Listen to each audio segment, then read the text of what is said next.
What's going on, guys? Andrew and Nate here with another live lesson. Early morning jams that are out of tune. I was out of tune for sure. I think we were both a little bit off there. So. Oh man, Les Pauls, hey? Yep. It's just like you can't win. Just can't win. Anyways, today we're going to talk about recording yourself.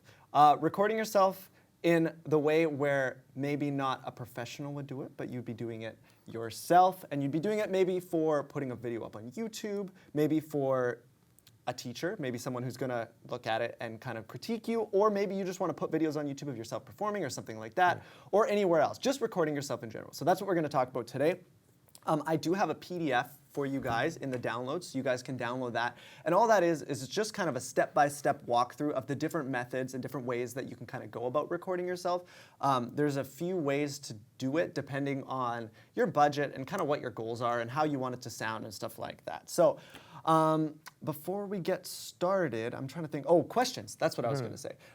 This is a great one for you guys who do have questions, for those of you guys who are members. So jump into the questions section and send us a question, and we'll talk about whatever you guys want to talk about. But recording yourself especially, everybody kind of has different gear and different things, and they don't always know, like, oh, how do I have this guitar and this type of amp? How do I get that into my computer or whatever, right? So that's what we're going to talk about. And Nate's just here because he's pretty. I'm just hanging out. I do have extreme ulterior motives for this lesson, though, because if you read the weekly email that went out this week or is going out this morning, I want to interact with you guys more. I want to, hear about your lives and see your playing, give you feedback on your playing. And we started a thing in the forums called Video Introductions, and people started doing that and started posting videos of themselves. I was like, I love this. I get to meet all the members from around the world. So that's my motive for this. And that's such a good point, because it was so cool. Like, you see people typing, and we've known some of you guys for a long time, and then all of a sudden it was like, hey, now we can put like a face and a voice to the name. It's pretty cool. So this is a way, not only to kind of film or record yourself playing guitar, but also if you just want to talk to the camera, stuff like that. And also in the future, we'd love to do things more focused around maybe student reviews and stuff like that. So if you send in a video, then Nate and I can talk about it and kind of critique your playing. So let's jump into it. Again, if you do have access to it, jump into the PDF, because it's an easy way to follow along here. And I'm going to be using the PDF because there's quite a bit of information. So the very first thing we're going to talk about is that there's 4 steps for recording yourself, no matter how you do it. Plan, record, edit, upload. Okay? Pretty straightforward. So when we talk about planning, step 1, this is something that not a lot of people think about when they're going to record themselves. It's like, oh, I've got my camera, I throw it in front of myself, and oh, now what do I do? Yeah, and then it ends up taking you 6 hours. Exactly. So the idea is, think about what you want to film, plan it out. If you're really good, do an outline. That's the best way to do it. Write up a little outline, if it's just on a notepad or whatever, but it's like, this is what I'm going to do. This is the idea. And then if you need to take a few takes or whatever, you kind of can be the same throughout each take. So first thing, plan. Once you figured out exactly what you're going to do, we kind of get into the meat of stuff, which is recording yourself. So again, I think I have here 3 main ways to do it. So the first way is very simple. If you have one of these, call these cell phones.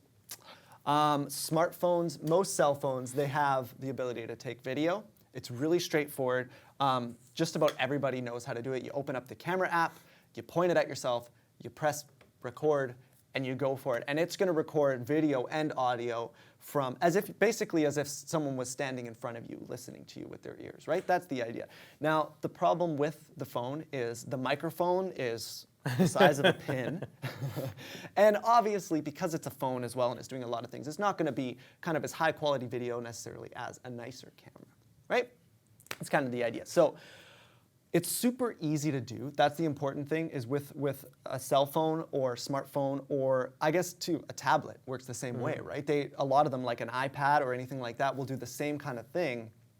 Is you can just point it at yourself, you can hit record yourself, hit done, and you're done. And it's recorded and you're good to go. And that's nice and simple, right? So that's step number 1, or not step number 1, but method number 1 of how you would record yourself. Yeah, go ahead. I would say, like, if that's all you have, don't feel like that's not good enough. It's a great point. Some of the best, most inspiring videos I've seen on there are just people playing. I'm like, holy smokes. But it doesn't have to be like separate video, separate audio, put them together, professional quality for you to post, for all the people to get something out of it, or for us to check it out. Totally, and even some of the big YouTube channels, I mean, even those guys, they started out with just using their phone, and it totally works. It gets the idea across, which is kind of the important thing with a lot of this. Method number 2. I have one more thing to say. Well, I don't know. Are you getting to audio stuff later, or are you just? I'm gonna get to audio stuff. stuff. Okay, then I'll keep quiet for now. What was it? I was going to say the most important thing if you're using a phone is to do lots of tests with audio levels. Because the number one thing I think that people struggle with getting their phone videos good is it like either it's way too loud and it just distorts, which is like the worst. If I see that, I just automatically check out, not watching it, right? Yeah. So just test it. Do a lot of tests and see, especially if you're using an amp, to see if your volume is too loud. That's a really good point. It's that because those speakers or the microphone is so small quite often, it doesn't have the ability to take a lot of high pressure volume. That's why when you think of somebody who's recorded a concert on their phone and it's just like, you know, it can be just brutal. That's why. So yeah, that's a good point, and it's something I wasn't going to mention. Okay. Good. And so it's a good idea. Definitely run some tests of yourself with the phone first, right? I have an old phone, man. Okay. It's an iPhone 5C, and like if I'm not really careful, like doing live videos and stuff with it, it sounds like garbage. Yeah. So just be careful with that and test stuff, and whatever you think is probably, you know, oh, that's volume's fine. It's probably not. It probably needs to be quieter. Yeah. I would think. Yeah, it's better. I would say it's better to kind of err on the side of quieter rather than louder with a cell phone, especially specifically. And that's a good rule of thumb, kind of for anybody. People will tolerate grainy video. They will. They will not so much tolerate like distorted, nasty audio. So. No, that's the worst when you got your headphones on and it's late at night and you're watching videos. You go to the next video and. Yeah. Anyway. Okay, onward. So the next method is to use a camera, digital camera. A lot of people have digital cameras. They're maybe getting replaced a lot by phones these days, but if you do have a digital camera, they tend to have a better picture quality than a phone would. A lot of phones have great picture quality, but a lot of the digital cameras, they do tend to look a little bit better. And that kind of requires maybe 1 or 2 extra steps. It's not too bad, but because you're not already hooked up to the internet and hooked up already to everything, you can do everything from your phone, right? It's that you have to be able to use an SD card. So you need something that can read the SD card or use the USB cable, because a lot of them have USB cables. So what you will need is, let's see here, a computer. That's what you need, a computer along with your camera. So a lot of cameras, I think pretty much every single one, do they all use SD cards now? Pretty much, right? I can't think of one that doesn't. Yeah. So if you have a digital camera, most likely there will be a little thing on the side. You can pop it out and pull the SD card out. So what you'll need to do is you'll need to set the camera up, record, and I would do the same thing, check for audio levels, because it's the same idea with a lot of regular cameras, is that they can't handle a lot of volume. Their microphones tend to be a little bit better, depending on the camera that you have, but they tend to be a little bit better than phones. But they're still not able to handle really loud volumes, right? Yeah. So make sure you test that first, and make sure you test your angles and stuff and make sure everything looks good. And then, because there's a step in between, like you can't just record yourself and then look right away a lot of the times, because you'll need, like on your phone it's quite easy to see, but on the camera sometimes that screen is not always easy to see. So record yourself, pop the SD card out, take the SD card, put it in your computer. So you do need the little slot in your computer to put an SD card in, and then you can open it up in your file and you can get it off there, but more just focus on recording right now. If it doesn't have an SD card, or it has the option, you might be able to just use the cable that kind of comes with it, and you can plug it right into your computer. Like if it has internal memory or something? Yeah, some of them do. I don't know if that's as common anymore. I know some of the older kind of original digital cameras would do that. And you can just kind of drag and drop it from folder to folder once you've plugged it into your computer. So a little bit more of a pain, not quite as intuitive, but you'll get a little bit better quality. One thing that you can do once you've taken the SD card out, which a lot of people don't think of, is then you have access to like Windows Movie Maker, and you have some of those ways where you can maybe edit the video a little bit. We're not going to really get into video editing or anything like that, but sometimes it's nice to be able to trim the ends. Cut out all the mistakes? Yeah, that's what I've never done that. But it's really handy to be able to do that, right? Sometimes, if it's just one take, it really doesn't matter that much. But if you're a perfectionist like me, I like to have like a little fade in from black, right? And then a little fade out, and it's pretty easy to do. And you can do that in Windows Movie Maker. There's things like iMovie if you have a Mac. Yep. And then you have like more expensive programs if you wanted to pay for. Those are the kind of the free ones that are easy to use, right? Like for members area stuff, like you don't even need any of that stuff. But you know, if you wanted to polish it a little bit. Totally. Okay, so The last method, and this is the method that it's kind of become a little bit of a secondary hobby within guitar for me, and that's recording audio and video separate. And as you can see, something that we have microphones on, which are not connected to the cameras, right? They're completely separate. And what the idea behind this is to record audio successfully, you would have it completely separate from the camera, and to record video, it would be the same idea. The camera would be separate from the audio. Now, this is to do it at what we'd call kind of professional. Prosumer. Yeah. So it gets a little bit complicated, but I did want to touch on it.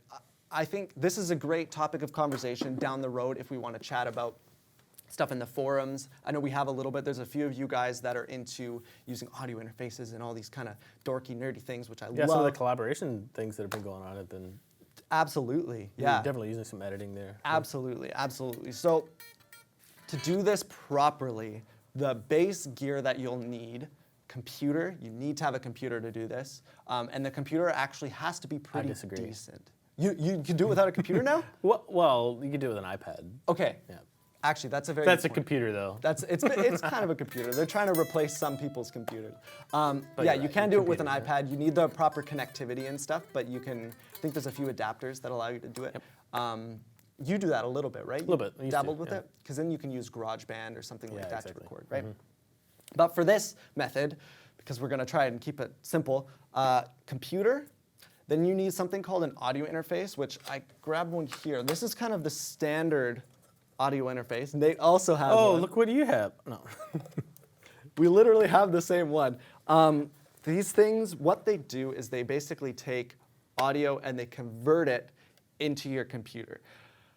You can use one of those mics that plugs directly into your computer. So they have like, it'll be either by USB, and there's even some mics like those headset mics that plug straight into your audio port. What they're trying to do is they're actually doing the conversion, so from an analog signal into a digital signal, basically within the cable, is basically what they're doing. Where this is dedicated to just converting analog to digital. And that is the whole point. They're not that expensive. That's the thing that a lot of people think you need to get an audio interface. They are not crazy expensive. I think this one's about 150 US. Yeah, it's pretty inexpensive, man. Yeah, and this is. Well, I get it. Yeah, this one is awesome. There's a bunch of other alternatives out there. There's some that are even cheaper. I would say if this one does everything. Like I love this one. Not sponsored or anything. This is just bought that out of my own pocket. Absolutely, this thing is great. So an audio interface is something that you're going to need. Then you also will need either a microphone or some kind of direct way of getting it into the interface. So again, if I pull up the interface, you can see that there's these plugs on the front.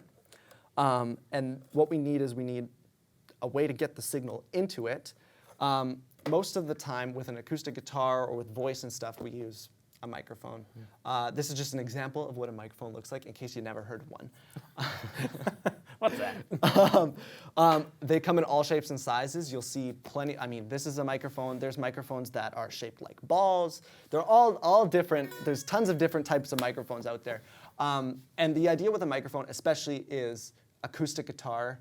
You'll quite often use a microphone, something that can't be put directly in. Example is like your voice. You couldn't put a cable into your mouth. It wouldn't do anything. Well, you could, but I mean, you could try. Nothing's going to happen. So having a microphone, if your acoustic guitar doesn't have a jack, because a lot of acoustic guitars nowadays have electronics where you can plug cable into them and then plug it straight into, I know, Bean Jammin'. Yeah. We were talking about, he uses actually a different Focusrite interface, and he plugs straight into it with his acoustic guitar. I think he has a Taylor guitar, and just plugs straight in and records like that, and it sounded awesome. And typically with acoustic guitar, if you go to a pro studio, they're never going to take your cable. Like, they're never going to use the electronic system. They're always going to mic it. That's just how it works. So the best possible quality is definitely going to be with a microphone for acoustic guitar, but if you do have electronics, you can plug straight in, and then you can skip that step, because microphones, I mean, it's just an added expense. There's great microphones out there for $100, $200 that are just killer, even less than that, actually. I know one guy, Les Johnson, he uses a microphone, it was under $100, and he sounds great. He uses it for everything. I will tell you guys a secret. how I recorded most of the acoustic guitars for Guitar System.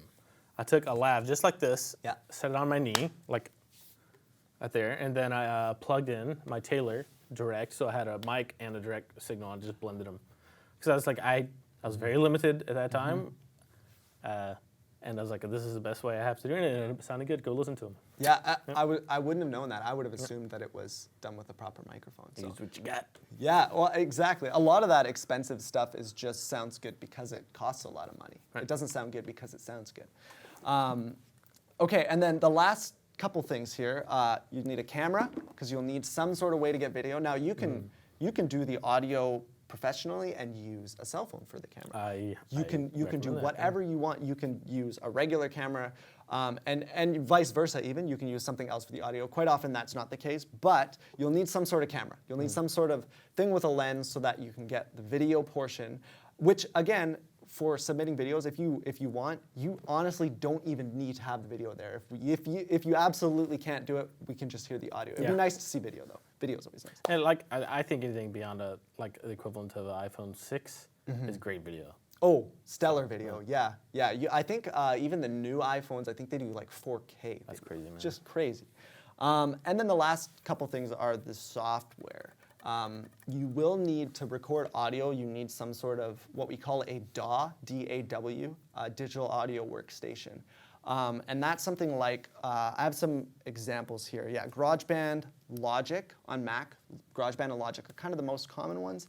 And then Reaper and FL Studio for Windows are, I think, the most common affordable ones. I know there's a couple guys that use those on the forums. There are tons of others, Pro Tools. Again, very expensive. Cubase is another one. You have Ableton. Ableton's a really common one. That one's more used for production, like dance music and things like that nowadays. But it's very intuitive and easy to use, and you can do that with anything. And that's kind of all you need to do it. Now, putting it all together is a little bit complicated, so I'll just go through the quick steps. Again, in the PDF, you can go through and you can kind of see the steps, and it's a little bit easier to make sense out of.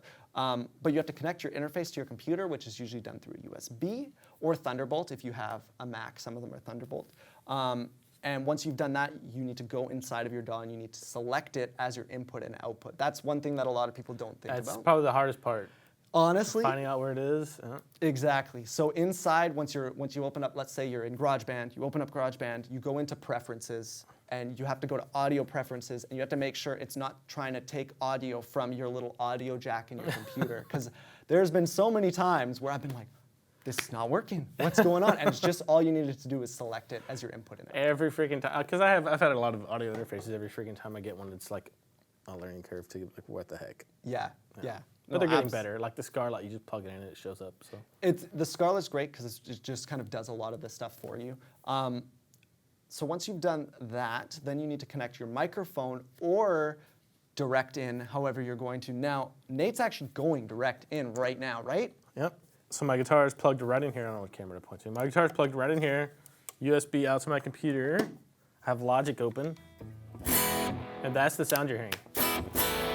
I'm running the Helix native plugin as far as an amp modeler, but like the amp modelers that come with anything, any software will work just fine. Yeah, I know Logic comes with a bunch. I think even GarageBand actually comes with a bunch. You can also go online and you can find, a lot of companies just have cheap guitar sim plugins, like amp sim plugins that you can find. I'm sure there's lots of free ones out there. I can't remember. I don't use them very often, so I don't know. Keep going. I'll recommend another one that I have here. Okay.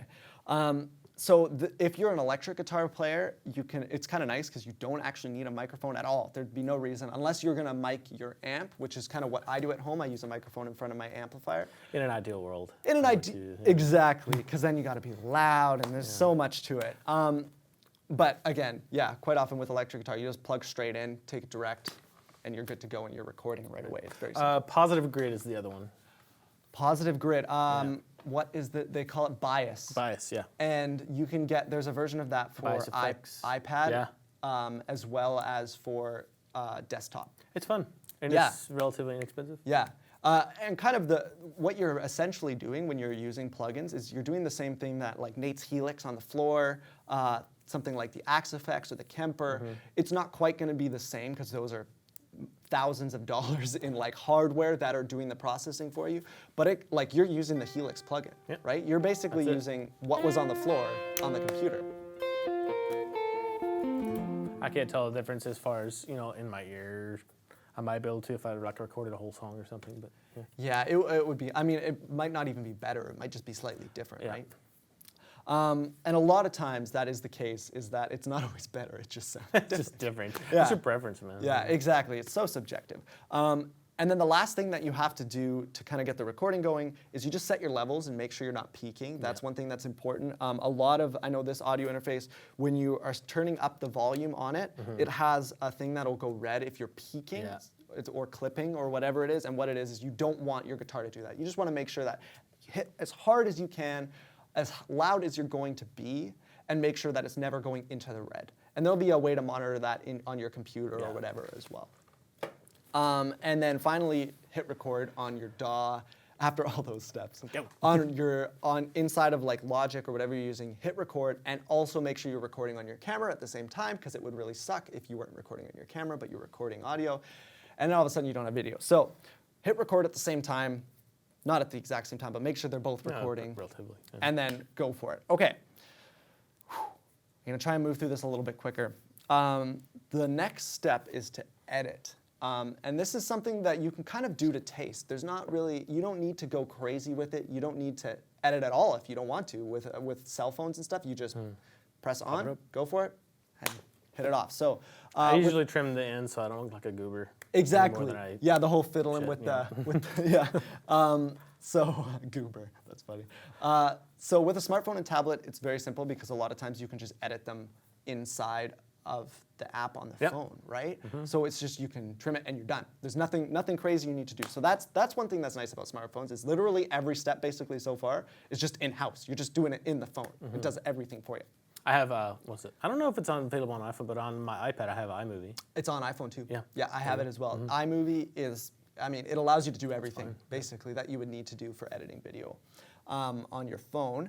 For a camera, you would have to import it into something like iMovie or Windows Movie Maker. So once you get it off of your SD card or from using USB, you drag it onto your desktop or whatever you end up doing, you need to import it into an editing program, and then you make any edits in there, and then you have to export it out. And again, we're not going to go into how to go through and edit video and stuff like that, but a lot of times there's great tutorials out on YouTube. If you, let's say, I use Windows. Is it Movie Maker? Is that what it's called? Windows Movie Maker? I think it is.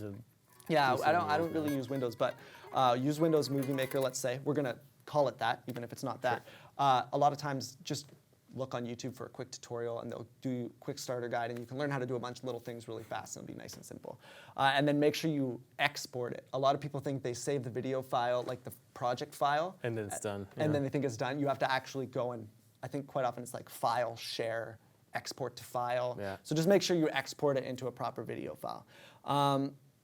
For separate audio and video, you have to edit your audio however you want to do that.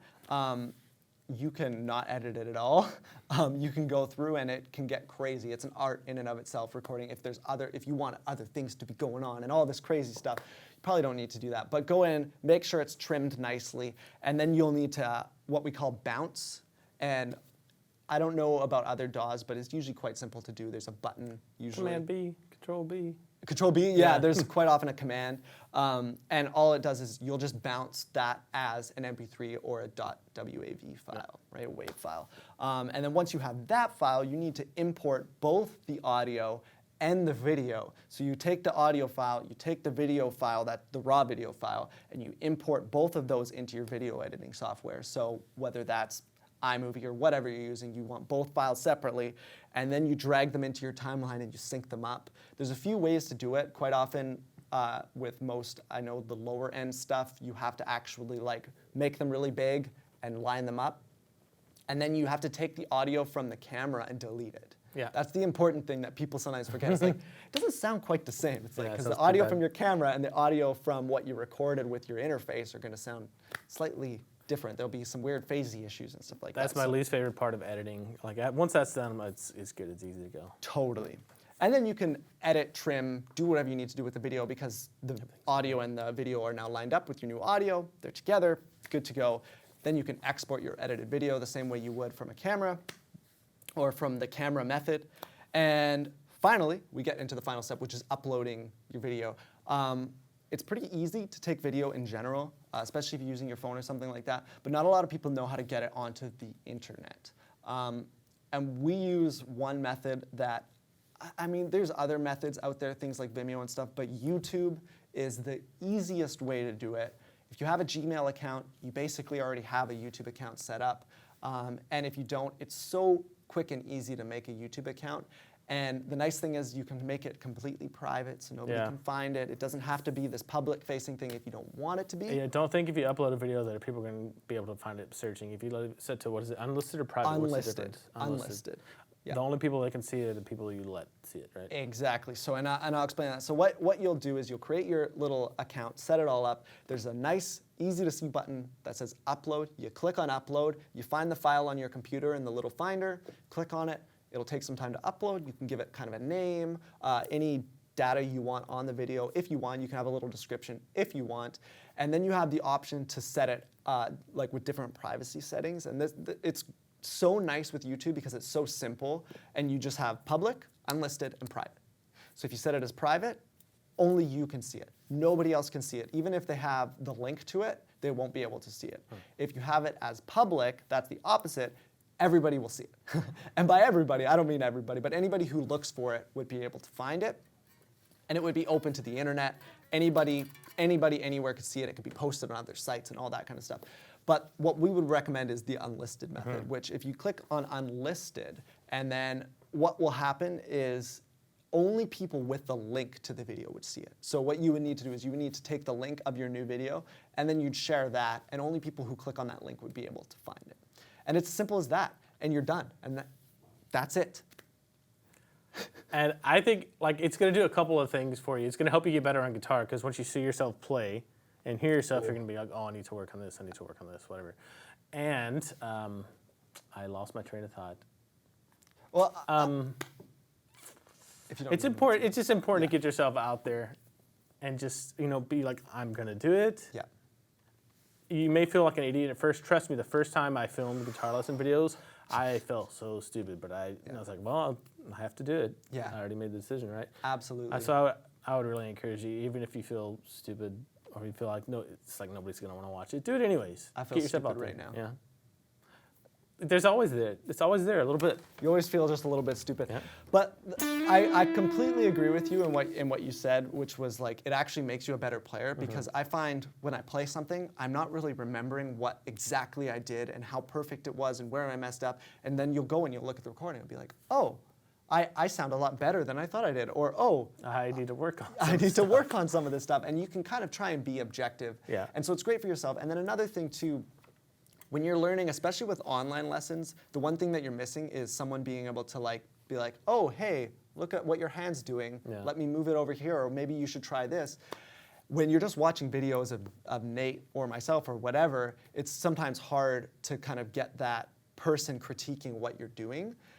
This is a great way to do it. You get that video up, and people can be like, oh, hey, have you tried this? Or it's like, oh, hey, you're doing something really weird. You're putting your arm like this and strumming like this, or whatever it is, right? So then at least you can share that, and then we can see it, or whoever else your teacher might be, or other members on the site and things like that. So that is basically what I wanted to say. Okay. To talk so quickly. There's a fair amount of info. Like I said, download that PDF. It's available for members, but also for those of you guys who aren't members, you can go to guitarlessons.com/live, and you'll find in there you can download the PDF. And it's nothing crazy. It's just a PDF that walks through kind of the methods and steps that I just quickly talked about today. Cool. So with that said, do we have some questions? It looks like we do. First one is from Merlin. What's up, man? Hey guys, this is off topic, but I've been making some good progress with my cross-picking recently and using the guitar system. Any updates on cross-picking series here? Merlin, yes. Andrew knows more about that than me, but... Yeah, it's the next series, I believe. It's finished. The first one is finished. Yeah. A lot of the stuff, like as we've been doing a lot of this transitional stuff, we've kind of been having to hold back on some of the content a little bit, but now we're kind of back into the swing of things, so you should see series coming out way more often. It'll be very soon. It's the next one. I would expect it probably in the next few weeks max. Probably. Okay, cool. Yeah. Let's see, and there's a new jam track for that on Merlin, just so you know, to kind of tie everything together. I think it's Blink 182, if I'm not mistaken. Oh, nice. Tom's Vet, hey Tom, says, will an iPad work better than your iPhone? I did a test, and I don't think it was better. I think it was different.